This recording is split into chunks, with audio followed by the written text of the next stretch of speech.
Bueno, entonces ya en una clase anterior vimos introducción a todos los sistemas del cuerpo y vamos a empezar por el sistema nervioso, que es un sistema que es bien importante, que tiene una buena cantidad de funciones, pero pues que vamos a verlo de forma muy resumida. Las clases, pues que nos hubieran servido para esto era como la estábamos llevando en el periodo anterior, ¿no? O sea, nos veíamos 4 sesiones por semana y, no, 5, nos hubiera servido bastante. Pero bueno, no importa, yo lo resumí de forma muy general. Lo que yo quiero que ustedes sepan es que este sistema tiene una buena cantidad de funciones y yo solo les voy a dar las principales. Los desempeños, indicadores y pues objetivos se mantienen iguales, ¿no? Y recordemos que este es el sistema nervioso, viéndolo como de una forma más profunda. A mí solo me interesa, recuerden pues que recuerden dónde queda el sistema nervioso central, de qué está compuesto, ¿sí? Que hay una buena cantidad de nervios que se extienden a través del cuerpo, ¿m? Que pues como un conjunto de nervios se llaman plejos, ¿sí? Que van a estar muy distribuidos y de forma uniforme por todo el cuerpo, y ya lo vamos a ver como más clarito, porque todas estas letras que uno ve, pues como que lo marean, ¿no? Entonces, más adelante vemos una imagen más explicativa. Bueno, ocurre que en el sistema nervioso hay dos tipos de células importantes, hay más, pero pues las básicas y que van a estar en todo ese sistema nervioso, pues resulta que se llaman neuronas, ¿sí? Y básicamente es una célula. ¿Y qué va a hacer esa célula? Pues va a recibir, va a procesar y va a transmitir una información que puede ser mediante señales químicas, acuérdense, por los neurotransmisores. Hay muchos, pero no los vamos a ver, pero les voy a nombrar así como en términos generales. Hay uno que se llama GABA, hay otro que se llama acetilcolina, bueno, en fin. Y cada uno de estos neurotransmisores actúa de forma sinérgica, o sea que va a potenciar la acción de un neurotransmisor o va a actuar de forma antagónica, o sea, va a reducir la actividad de ese neurotransmisor, así en términos definidos. Y también se va a mover por señales eléctricas. Acuérdense que nosotros funcionamos también por pura electricidad, ¿sí? Que por esa electricidad es que tenemos un campo electromagnético definido. ¿M? Y lo que ustedes aprecian aquí en pantalla, no se me vayan a asustar, no quiero que se confundan con este tema de los milivoltios, bueno, con todas estas cositas que hay acá. Solo entiéndanlo de una forma. Esta gráfica lo que representa es lo que ocurre en una neurona cuando hay una excitabilidad eléctrica. ¿Eso qué significa? Pues cuando envía señales a través de su cerebro, de su organismo, para cumplir una función específica o para grabar un recuerdo, básicamente. Entonces, ¿qué pasa en esa célula? Va a estar constante ese flujo de corriente, ¿sí? Y en este momento donde está el estímulo, supongamos algo que ustedes quieren recordar, como, no sé, cuando sus papás o sus mamás lo mandan a la tienda y no llevan el papel y dicen, bueno, traiga un mundo de cosas, entonces ahí es donde ocurre el estímulo, tratar de acordarse qué carajos fue lo que nos mandaron a comprar. En ese momento que ocurre el estímulo, pues va a haber unos inicios fallidos, ¿sí? Esos inicios fallidos son como que va a ocurrir el impulso, pero falta algo. ¿Y qué es ese algo? Pues unos neurotransmisores que se adhieran a unas partes específicas que ahorita vamos a ver, para que pues por fin ocurra esto que se llama una sobreexcitación. ¿Y eso qué significa? Que en este punto, en este pico, ya se envió la señal eléctrica. O sea que ahí ya se está cumpliendo pues una función. En el caso contextual del mandado que nos mandan a hacer nuestros papás o nuestras mamás, pues en este pico ya sabemos qué es lo que hay que traer, pero cuidado, porque después de que haya ese impulso eléctrico va a descender, ¿sí? Eso se llama una fase refractaria, y entonces ahí es cuando uno se le olvidan las vainas y toca otra vez volver a hacer el estímulo y demás. Esta gráfica, ¿por qué se las pongo acá? Porque resulta que a partir pues, de séptimo, si nosotros seguimos, vamos a seguirla tratando y desglosando en otros cursos posteriores. ¿M? Y bueno, acuérdense que una gráfica se compone, bueno, de este tipo de gráficas, porque hay muchísimas más, se va a componer de dos elementos, que es este eje X y el eje Y, ¿recuerdan? Este es el Y y este es el X. Entonces en Y se va a poner el voltaje que recibe esa membrana, que máximo podría llegar a alcanzar, pues los 40 milivoltios, ¿sí? Y acá está el tiempo de acción, entonces acá hay de 0 a 5 segundos. Es solo para que lo tengan en cuenta qué ocurre pues, cuando hay ese impulso eléctrico. Entonces ustedes me dirán, profesor, venga, es que a veces cuando uno se pega en el codo con una silla o con una mesa o con cualquier superficie, pues resulta que yo siento como un chispazo, como unas corrientes. Pues claro, que ustedes se están pegándose en un ganglio, acuérdense un ganglio, que en un ganglio hay una concentración neuronal importante porque los ganglios hacen parte del sistema linfático, pero también van a haber una buena cantidad de neuronas allí. Y si ustedes se pegan en un ganglio, lo que están haciendo es que todas esas células asociadas a ese ganglio, pues básicamente van a explotar en chispas porque se pegaron un esponazo o un golpe en su codo. Bueno, como también va a ocurrir cuando el doctor le pega martillazos a uno en las rodillas para ver si reacciona, si está vivo, en fin. ¿Cuál es la forma típica de esa neurona? Es esta. Entonces, importante que recuerden que pues es una célula, acuérdense, como toda célula va a tener su núcleo. Ese núcleo va a tener unas configuraciones re importantísimas, una buena cantidad de proteínas, de ARN para lo que sea que necesite el cuerpo. Pero vea la diferencia entre una neurona y el esquema que normalmente nos presenta, y es estas proyecciones del citoplasma que reciben el nombre de dendritas. ¿Y por qué tienen como esa forma de rama de árbol? Pues porque se van a tener que conectar a varios pues sistemas del cuerpo, como el sistema circulatorio, como el sistema muscular, como el sistema, bueno, en fin, todos los que pues alcanzamos a conocer la clase pasada. ¿Mm? También va a tener una parte que se llama axón. Entonces ustedes dirán, profe, pero venga, es que yo veo muchas ramitas, pero yo cómo sé dónde empieza el axón. Tranquilos. Ustedes saben dónde empieza la acción de una neurona cuando localicen una célula especializada, pues que se llama célula de Schwann. Ahorita vamos a ver, eso pertenece a un tipo de célula que se llama célula glial, que estaba ahorita en el test. Y esta célula lo que hace es que se envuelve alrededor de ese axón, pues para potenciar ese estímulo eléctrico. O sea, haga de cuenta como cuando uno lleva la cartulina para hacer la exposición, que le toca hacerla como rollito, como sushi. Así se va a envolver la célula de Schwann en el axón para potenciar esa respuesta, bien sea química o bien sea eléctrica. Y esa célula de Schwann en su membrana va a producir una vaina que se llama mielina. Y resulta que esa mielina pues es superconductora. ¿Y para qué? Lo mismo, para que de aquí empiece a pasar impulsos eléctricos o de allá para acá. En fin. Esto ignórenlo, pues nodo de Rambier es lo que hay entre célula de Schwann y Schwann, no me interesa que lo aprendan.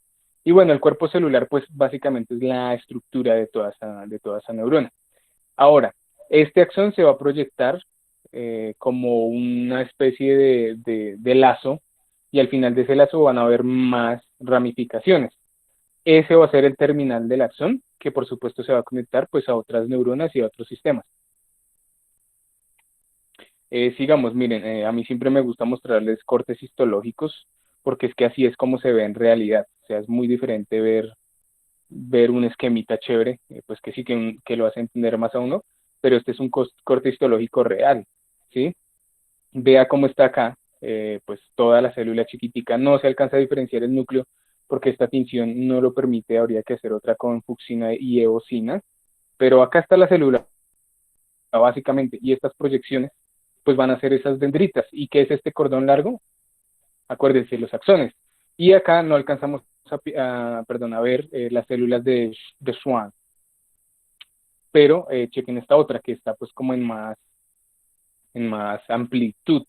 Y acá tampoco las ve uno, o sea, le toca a uno imaginárselas. Entonces, si yo quiero localizar una célula de Schwann, entonces lo que voy a hacer es empezar a imaginármela, porque no tengo el suficiente aumento para llegar a checarla, ¿no? Entonces ahí como que les estoy haciendo un pequeño esquema. Pues estas son como las células que vamos a tener acuérdense, en el sistema nervioso central vamos a tener una cantidad enorme que ustedes no se imaginan, ¿sí?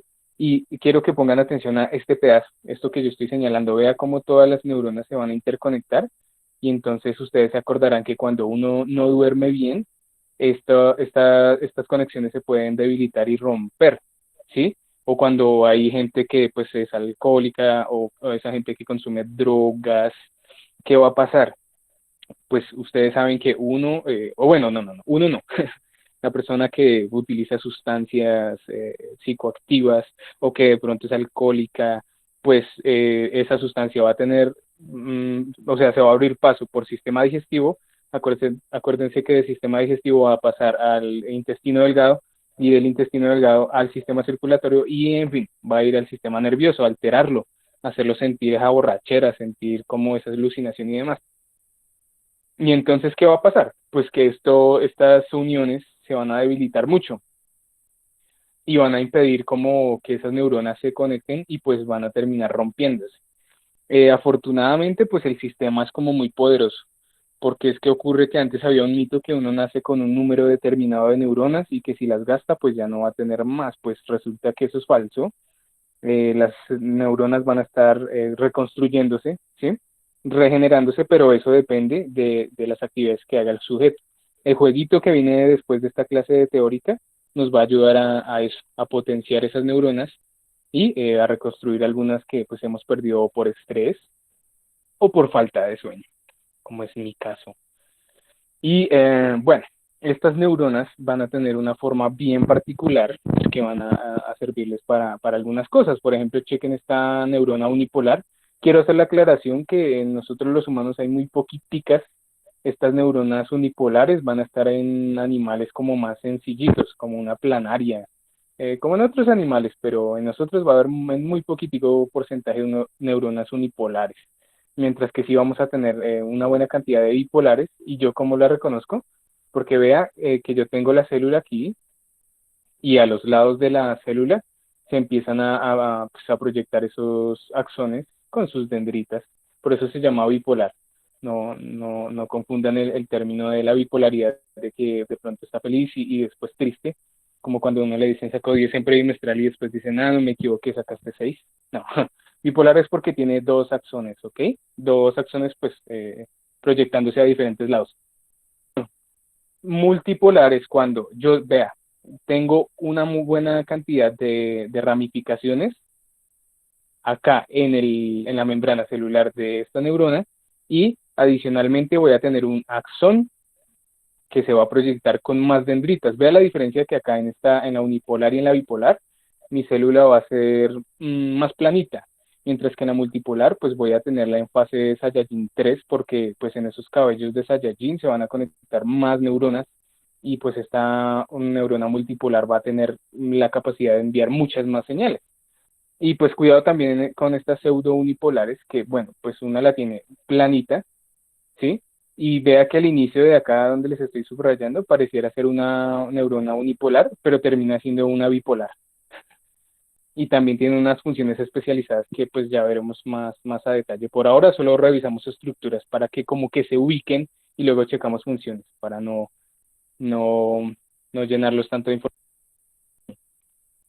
Y bueno, vamos ahora sí a las células gliales. ¿Cuál es la diferencia entre una célula glial y una neurona? Cuidado, porque la neurona sí va a tener la capacidad de recibir ese estímulo para hacer el potencial de acción, ese eléctrico que vimos en la gráfica, mientras que esa célula glial pues no va a poder hacerlo. ¿M? Y básicamente lo que va a hacer esta célula glial es que le va a servir como de auxiliar a la neurona. Un ejemplo de célula glial, pues las células de Schwann, esas que se pliegan como cuando uno pliega la cartulina que tiene que llevar para la exposición, así se van a plegar en el axón. ¿Para qué? Pues para producir la mielina, que es esa sustancia que va a facilitar rápidamente ese impulso eléctrico, ¿sí? Pues estas células no van a formar esos contactos sinápticos, no, porque pues tienen una forma muy definida, no van a tener como esa capacidad de hacer esos contactos, pero sí le van a servir de sostén a toda esa cantidad de neuronas. Y también pues van a controlar esas sustancias químicas alrededor del microambiente celular. Esta es una foto real, acuérdense, un corte histológico de células gliales, y entonces se verían así. Y uno dice, pero por Dios, o sea, es muy diferente. Yo tengo aquí una célula glial, pero si ustedes ven, la tinción no fue tan profunda para llegar a ver como esas dendritas de esa célula glial. Acá tocaba utilizar otra tinción, pero bueno, supongo que esta tinción de fucsina que utilizaron fue para ver otras cosas. Pero chequen, lo que les estoy subrayando aquí en este círculo rojo es una neurona, ¿sí? Acá viene el axón y vea una célula de Schwann, cómo se envuelve a modo de cartulina de exposición, pues alrededor de ese axón. Y bueno, esta imagen sí es literal, o sea, una neurona no es nada si no está pues su célula glial acompañándola, porque acuérdense, esa célula glial le va a servir de auxiliar, de mensajeros, como nuestros papás y mamás cuando nos mandan por algún mandado. Ellos están allá concentrados haciendo el almuerzo y de pronto no pueden descuidar el almuerzo porque si no se quema. Bueno, en fin, así va a ser la neurona, ya va a estar cocinando cosas de bien tasty y la célula glial pues va a ser la que va a voltear, corriendo a la tienda para traer pues lo que haga falta. Bueno, ya tenemos las dos estructuras típicas, hay más, pero recuerden, neurona va a poder hacer ese potencial de acción, pero la célula glial no, sin embargo, le va a estar ayudando. Y entonces el sistema nervioso lo podemos dividir en dos, según la ubicación y según la función. Aquí es donde viene la candela, pero frescos, tranquilos. Hoy solo vamos a ver las partes, después vamos funciones que yo voy a escoger cuáles pues son como las más relevantes. ¿M? Pero bueno, este sistema nervioso humano, resalto humano, porque va a ser muy diferente en todas las especies, pues según su ubicación se va pues, a ubicar, disculpen la redundancia, en un sistema nervioso central. Y a su vez ese sistema nervioso central se va a componer de dos cosas, de una médula espinal, sí, voy a hacer el dibujito acá, ahorita igual vamos a ver una grafiquita, pero esa médula espinal es la que sobresale de este tronco encefálico o tallo cerebral y se proyecta pues por la columna vertebral. Esa va a ser la médula espinal. Bueno, y el encéfalo pues va a estar compuesto de esta cosa que dibujé acá, que es el cerebro, de este tallo cerebral que está acá sosteniendo pues ese cerebro y el cerebelo, y del cerebro que es como un cerebro chiquito que está ahí guardado pues atrás del cerebro. Ya lo vemos en una gráfica. Y también pues compone otro sistema que se llama sistema nervioso periférico. ¿M? Y este sistema va a estar compuesto de unas cosas que se llaman nervios craneales, que por supuesto van a estar en el cerebro. Se llaman craneales pues porque están ahí como inmersos en el cráneo, muy cerca o integrados al cerebro, ¿sí? Y, perdón, acá me equivoqué. Acá no son craneales, sino espinales. Si ven lo que es el sueño, acá es espinales. Entonces, acuérdense, nervios craneales y nervios espinales que básicamente se van a proyectar desde el tallo cerebral hasta el coxis, que si bien recuerdan fue el que me fracturé de chiquito. Acá está una gráfica pues más chévere. Cuando yo hablo de encéfalo, ojo porque hay mucha gente que se confunde y dice que el encéfalo es el cerebro. No, el encéfalo es un conjunto de vainas que quedan allá arriba. Ojo, ¿de qué se compone el encéfalo? Se va a componer del cerebro, que es todo este que tenemos allí, del cerebelo, véanlo acá, que era el que yo les decía que estaba ahí anidado, acuérdense que estas dos partecitas se conectan acá, ¿sí? Y de un tallo encefálico, eso es el encéfalo, ¿qué es? Cerebro, cerebelo y tallo encefálico. Ojo porque ese tallo encefálico se va a dividir en tres. En una primera parte, que es esta parte superior, que empieza a conectarse con el cerebro, se llama mesencéfalo. Después viene un puente de Barolio y por último un bulbo raquídeo. Yo sé que son muchas partes, tranquilos, calma, no se empiecen a estresar. Acuérdense, esta semana es de paz, para arrancar, este viernes es festivo, tranquilitos, estamos viendo solo partes, bueno, para que lo recuerden. Y bueno, después de ese encéfalo, como bien lo habíamos dicho, viene la médula espinal. Y esa médula espinal se divide en cuatro partes. La parte superior pues va a estar compuesta por un segmento que se llama cervical, ¿sí? Que va a estar como más o menos en la nuca, llegando a la parte baja del par de escápulas. Luego se va a extender del par de escápulas más o menos hasta la espalda baja, que se llama la parte torácica. La lumbar se va a extender desde esa espalda baja más o menos hasta los glúteos bajos, o sea, las pompis bajas o el trasero, como quieran decirle. Y por último va a estar la parte sacra, que esta parte nunca se les va a olvidar porque acuérdense, esa fue mi parte afectada en el accidente del coxis y de doña Etelvina y demás. Bueno, Algo que no quiero que olviden, que es muy importante recordar, acuérdense, pues, bueno, si alguien tiene la capacidad de memorizar lo que lo haga, yo tengo muy buena memoria y por eso es que pongo todo tal cual, cada partecita y demás. Pero bueno, las que no tengan memoria y los que no tengan memoria, pues acá les pongo el esquemita. ¿Qué pasa? Que nosotros en nuestra cabeza vamos a tener muchas capas, muchas membranas, ¿sí? Y por supuesto empezaremos por la piel, véala acá con todas sus glándulas productoras de aceite, que pues es ese aceite que se extiende por todo nuestro cuero cabelludo. Va a haber una aponeurosis, que eso es un hueso externo, por así decirlo de forma muy vulgar, una cobertura del hueso externo. Vamos a tener un periósteo, que es un huesito más solidificado, porque pues va a estar entre la mitad y el hueso consolidado, ¿sí? Que no va a ser tan sólido, que va a tener orificios, aberturas para que pase el sistema circulatorio y el sistema nervioso. ¿M? Cuidado aquí, en esta parte, porque es importante que ustedes conozcan cuáles son sus meninges. ¿Qué son meninges? Membranas, básicamente.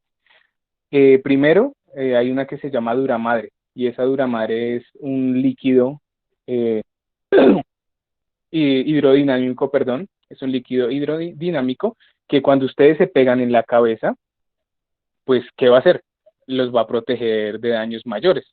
O sea, cuando ustedes vienen se pegan en la cabeza durísimo acá, eso es como si ustedes botaran una piedrita al agua y si han visto que como que pues la onda como que se dispersa, eso va a ser esa dura madre con ese líquido. ¿M?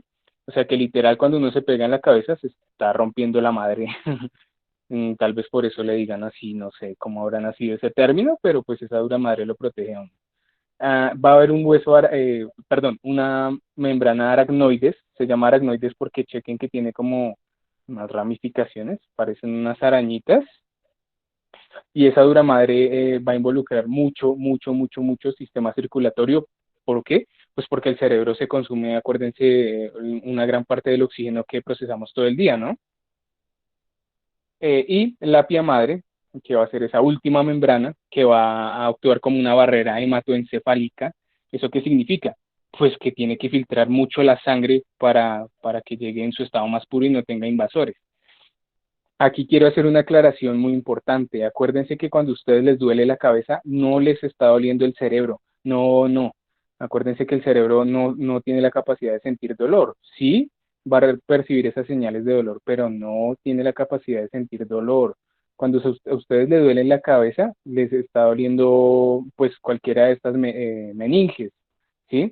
O simplemente les está por un proceso de vasoconstricción y dilatación. ¿Qué significa eso? Pues cuando su sistema circulatorio se inflama, acuérdense que hay células ahí pegadas y por eso el dolor de cabeza uno lo siente como si fuera una bomba que se contrae y se dilata, pero el cerebro nunca va a doler, va a hacer esas meninges.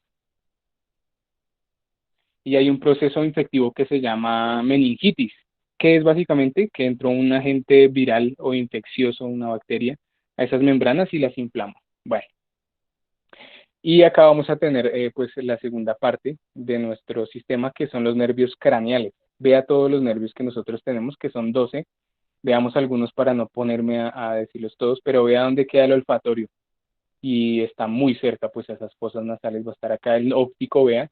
Acuérdese que acá están los ojos, y los ojos van a formar una cosa que se llama quiasma, o sea, estos dos nervios se van a cruzar formando una X, y gracias a esa X y pues la función de las células nosotros vemos en 3D, acuérdense. ¿Mm? El nervio facial, pues que obviamente controla la gran parte de nuestros músculos faciales para sonreír, para sacar la lengua y bueno, en fin, todas esas cositas que hacemos. El hipogloso, que va a estar ubicado casi que debajo del paladar, más o menos. ¿Mm? El oculomotor, que pues va a mover nuestros ojos y bueno, demás. Luego los veremos más a detalle, pero lo que yo quiero es que chequen dónde quedan sus centros, bueno, pues algunos de los centros que controlan sus movimientos, tanto voluntarios como involuntarios. Tranquilos que yo después les paso pues como la presentación para que los chequen de una forma mejor. Y luego van a estar los nervios espinales. Entonces, como les decía, vamos a tener pues una parte cervical que va a estar compuesta de 8 pares de nervios, luego la torácica que va a tener 12 pares de nervios, la lumbar va a tener 5 pares de nervio, y por último, la sacra va a tener 5 pares de nervios, y el último es el coxígeo, o sea, el del coxis, que nunca jamás olvidarán. Y por su función también los vamos a catalogar en dos. Sistema nervioso autónomo, como la mismísima palabra pues lo dice, luego lo define, es un sistema nervioso que va a actuar de forma independiente. Pues no vamos a poder controlarlos así como, pues, como de forma consciente, valga la redundancia. Y entonces vamos a tener un sistema nervioso simpático, ya lo vemos a detalle, un sistema nervioso parasimpático y uno entérico. Y en el somático, pues vamos a tener básicamente que ese sistema nervioso somático, que sí es el que podemos controlar, o sea, que uno utiliza para levantar cosas, dar la mano, dar bofetadas, bueno, en fin. Y va a tener 31 nervios en la médula espinal, ahorita los checamos con tranquilidad. Y arriba en los pares de nervios craneales que miramos, pues vamos a tener 7, del 3 al 7 y del 11 al 12. Bueno, van a ser esos 7 nervios craneales. Véalo aquí en detalle. El parasimpático va a tener unas funciones pues específicas que están aquí anotaditas más o menos. Recuerden que hay más, pero pues acá están como las básicas. Ese primer par craneal pues se va a encargar de, de la contracción de la pupila. También va a haber, se va a encargar del incremento en producción de saliva cuando vemos esos postres de Bien Tasty. No sé si todas y todos han llegado a ver ese canal de YouTube o en Instagram que se llama Bien Tasty, sacan cosas muy chéveres.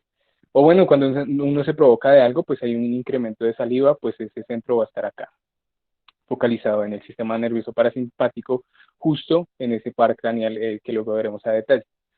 También tendremos una va a controlar la reducción de frecuencia cardíaca cuando pues hacemos yoga o cuando estamos durmiendo o cuando alguien se desmaya o bueno, en fin.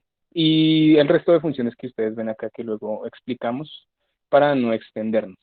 Y este simpático, pues que va a tener casi que, no quiero decirlo así, pero si el parasimpático hace algo, el simpático va a tener como una acción contraria a este. Entonces vea, por ejemplo, en el parasimpático pues hay una contracción de pupila, ¿sí? Y el simpático va a hacer lo contrario, la dilatación de pupila, ¿sí?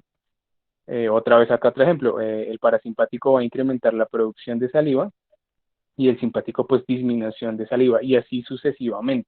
Pero ojo, o sea, no quiero que ustedes piensen que lo que hace el parasimpático lo hace, lo contrario lo hace el simpático. Pues sí, algunas cositas, pero no todas. Bueno, y acá está como la distribución de todos esos nervios pues craneales y de la espina dorsal y demás.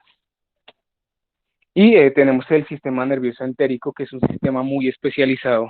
Actualmente se ha descubierto que este sistema nervioso entérico que está conectado a esta parte del sistema digestivo regula nuestras emociones. Entonces hay una imagen que dice como a veces los humanos no están enojados, sino que solo tienen hambre. Pues sí, básicamente es así. Y una parte de ese sistema nervioso nuestro se va a conectar con el sistema digestivo para diferentes funciones. Y entre esas, pues la de la alimentación, la de la defensa del cuerpo, la de regular las emociones y demás. Bueno, una parte de las emociones, porque acuérdense que la mayor parte de las emociones está arriba en nuestro cerebro. Ya después veremos qué estructura. Y ya para terminar, pues bueno, recordemos que pues vamos a tener toda esta distribución, ¿sí? Que acá está de forma resumida porque habría que verla más a detalle si uno quiere saber algo en específico. Pero sí, recuerden, sistema nervioso central va a estar aquí arribita, se divide en dos, se puede dividir por función o por ubicación como ustedes quieran, igual va a tener las mismas funciones. ¿Mm? De acá se van a proyectar 1000 ramificaciones, ¿sí? Hacia todas las partes del cuerpo. Acá vamos a tener una concentración de nervios que pues se van a activar cuando nos pegamos en los codos. Acá también cuando el doctor nos hace ese test del martillo para el arco reflejo o cuando uno se pone a molestar y se pega para saber si está vivo y demás nervios que están allí ubicados. Y bueno, ya con esto finalizamos. Voy a terminar la grabación para darle paso a las preguntas. Sé que tienen muchas preguntas.